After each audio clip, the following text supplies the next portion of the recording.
Welcome to this edition of Under the Radar for Saturday, 29th of April 2017. Independent Man has asked me if I would take care of this week's edition whilst he travels to Sydney for a happy ending. To attend the Friedman Libertarian Conference. So, just before we get started on this week's stories, I thought, well, if I'm going to be taking over Independent Man's space for this edition, that I should try and do a thorough job of it. So I'm going to get rid of this lacklustre banner and replace it with something more vibrant and exhilarating. There we go. Awesome Man. I quite like the sound of that. Independent Man has left it up to me to choose the articles to present to you, but because I'm a bit of a ratbag, I'm probably going to be a bit more offbeat than what you've come to expect. So let's have a look at some of the stories from this week that have probably flown under the radar. It's not new news that women are oppressed. We've known for a long time just how horribly oppressed they are. But what you probably didn't know is that they're so horribly oppressed that they can spend up to £10,000 a year on designer clothes for their dog. 20-year-old dog groomer Sian Butler has spent up to £10,000 on her 18-month-old Chihuahua, Lily. The designer-clad dog has built up an Instagram following of 17,000 followers. Lily owns around 1,000 dresses at a cost of approximately £100 each. Her owner has also splashed out on around 50 collars for Lily, including one from Louis Vuitton. One owner's obsession with dressing up her dog has seen her spend a whopping £10,000 on Chanel-inspired dresses and Louis Vuitton accessories for her pampered pooch. Dog groomer Sian Butler, 20, from Kent, says her Chihuahua Lily is better dressed than she is, thanks to her splashing most of her wages, around 1,000 dresses, for her 18-month-old dog at around £100 a time. Lily, who also has a collection of 50 glitzy collars and leads, is now something of a social media star thanks to her outlandish wardrobe, with 17,000 Instagram followers eager to see what she wears next. According to the writer of the article, it's hard to resist the sight of a dog wearing a miniature outfit. Well, sorry, but to my mind, that sentence is missing a few words. It should read, it's hard to resist throwing up at the sight of a dog wearing a miniature outfit. To each their own, I guess, whatever floats your boat. And if you've got the money and that's what you'd like to spend it on, then so be it. But there's a part of me that also can't help thinking, oh, won't somebody think of the children? Anyway, here's a few dog walk photos of our glamorous canine. I can't help but wonder, however, in this age of non-binary gender fluidity, is this perhaps a boy dog that's been named Lily and then dressed up as a girl, as an expression of transgendered, nonconformist social construction? Moving on now from high-class dogs to low-life dogs.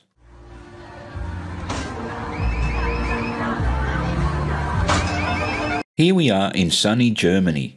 This poor, unfortunate refugee, one of Merkel's migrants, wants to bring cultural enrichment to Europe. However, he just needs to have a quick look over his shoulder to make sure that he's not being followed by the Gestapo. Being the good citizen and appreciative migrant that he is, he's going to help out the woman standing in front of him by taking it upon himself to check that she's carrying the proper identification.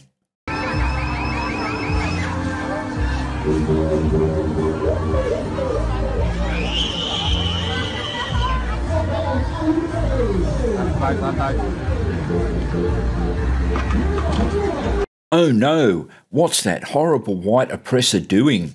He's persecuting that poor migrant. Shame on you, white oppressor.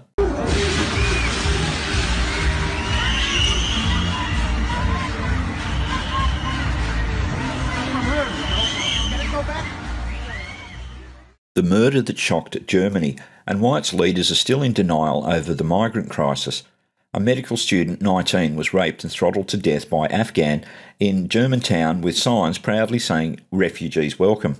Medical student Maria Leidenberger was raped and throttled by an Afghan migrant. Hussein Kavari was living with foster parents in Freiburg and claimed to be 17. He was actually jailed for 10 years for attacking a woman in Corfu, but let out early. The small town welcomes refugees, but now has the highest crime rate in the region. It's the end of another long evening in Freiburg, which has proudly supported German Chancellor Angela Merkel's decision to open her country's door to migrants from all over the globe. A sign on a lamppost near the Freiburg Park proclaims, "Refugees welcome, bring your families." Meanwhile, city officials tell locals to do their bit by becoming foster parents and giving their spare bedrooms to the never-ending stream of arrivals. Don't you just love the mentality of the German state? We're going to let all the migrants in, but we expect you to house and feed them. It's your responsibility to pay for our altruism. By day, the city appears a charming place. German students on bicycles whiz past the 19th century Gothic cathedral as tourists enjoy the open-air cafes and spring flowers. Yet it has the highest crime rate in this part of Germany, and by night many women dare not walk or drive alone. They go to local clubs in large groups to protect themselves from being groped or worse by the huge numbers of foreign men settling here.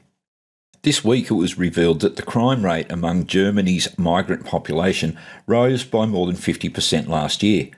The news coincided with figures yesterday from the EU's data arm Eurostat, showing the number of refugees granted asylum in the European Union has doubled in just 12 months, from 333,000 in 2015 to 710,000 last year.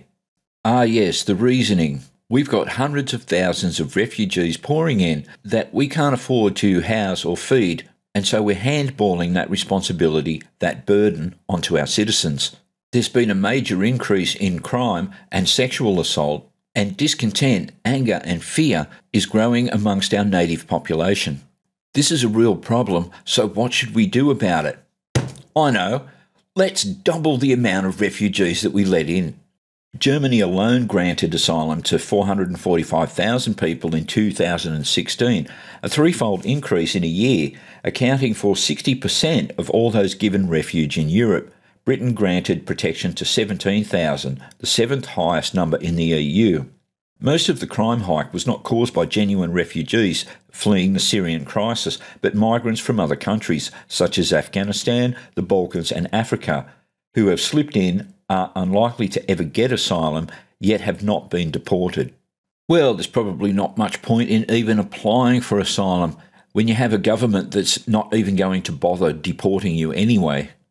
A leaked German intelligence report warned last year of heightened public concern about mass immigration, particularly from Muslim countries. It said, "We are importing Islamic extremism, Arab anti-Semitism, national and ethnic conflicts of other people, as well as a different understanding of society and law." German agencies are unable to deal with these imported security problems and the resulting reactions from German people. Hello? Excuse me, Mr. and Mrs. Socialist. If we import the religious fundamentalism, barbaric and backward cultural practices, and sectarian divisions that have made their home countries war-torn shitholes, what will the future be like? Well, it will be so wonderful and fantastic that I can't even begin to put it into words. But I'm sure that it will be something just like this picture here, only with a lot more cupcakes. Moving on from people who want to get into the country, and on to people who want to leave the country. Newlywed charged thousands by Virgin Australia for taking her husband's name. Aussie newlyweds Brendan and Julie Widdowson have been looking forward to their European honeymoon since they booked it last year. The 28-year-old Melburnians, who tied the knot at a Victorian winery in February, were all set to take off on the trip of a lifetime through Croatia, Montenegro and Albania next month. But the pair were left devastated and bewildered when Virgin Australia said they would have to pay more than $8,500 to rebook their trip, all because Julia took her new husband's name after the wedding. "We thought it would be a simple process and we may incur a small fee to update the name on the ticket," said Brendan, a partnership manager at a loan provider. But when he contacted Virgin Australia's customer service to change his new wife's reservation from Wallace to Widdowson, he was told their only option was to cancel the reservation and rebook. "I honestly can't believe that it has come to this," says Julia, an environmental scientist at a global consulting agency. "It should not be on the customer to suffer at the expense of the airline because their system cannot do the simplest of tasks," even though that sentence didn't make any sense. When she called the airline's call centre for help, she felt like she was talking to a robot, she says. "They show no empathy for your situation and are just reading their script lines off a screen." Brendan says he was shocked and bewildered to learn that a well-known organisation that prides itself on customer service would not have a system in place to easily accommodate textbook reservation changes like theirs. Well, sure, but you folks have to understand that Virgin is a progressive, innovative company, and we all know what progressives think of married people. And where was Sir Richard Branson through all of this? Well, he was getting all homo with former President Barack Obama, of course, before hopping into the hot tub together for a money bath. And the reason I'm happy to throw some shit at Richard Branson is because of this following paragraph. After Brendan posted on its public Facebook page, the airline eventually rebooked the Melbourne couple on another flight with Etihad, but not without leaving the couple out of pocket. The Widdowsons still had to pay close to $1,000 in taxes due to a difference in taxes between the two airlines, Julia says. Well, isn't it funny how Virgin can't do anything about the name change?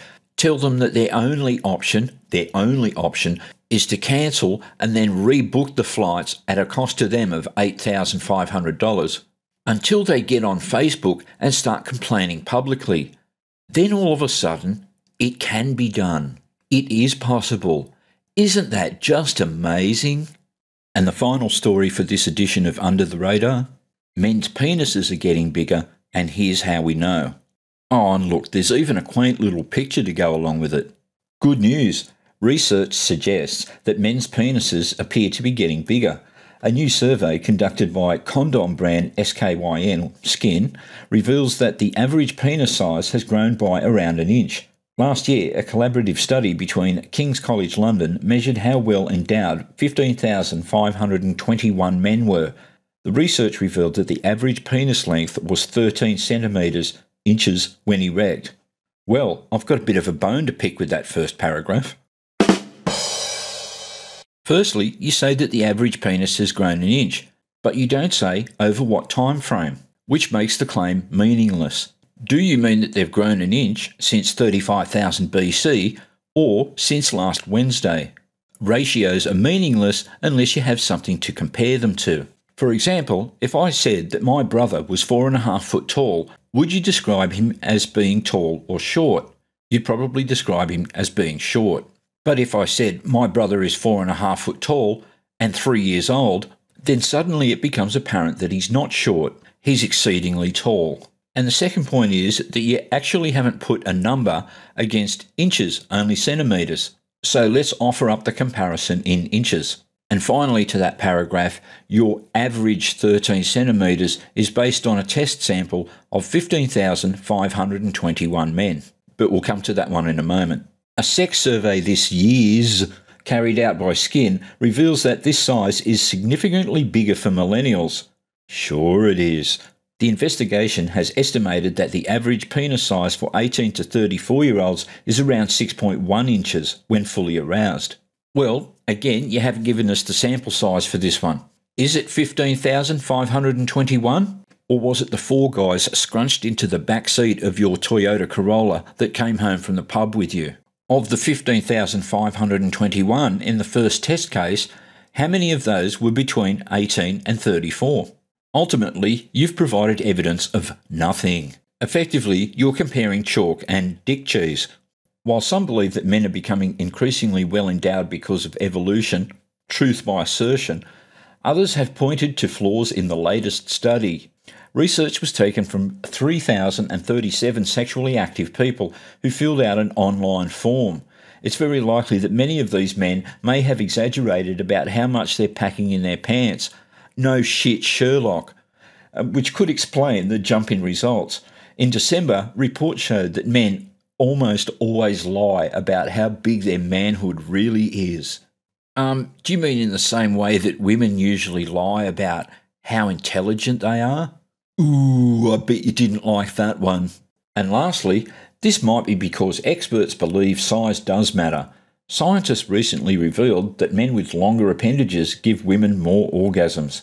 And more data looked into what women want from a man.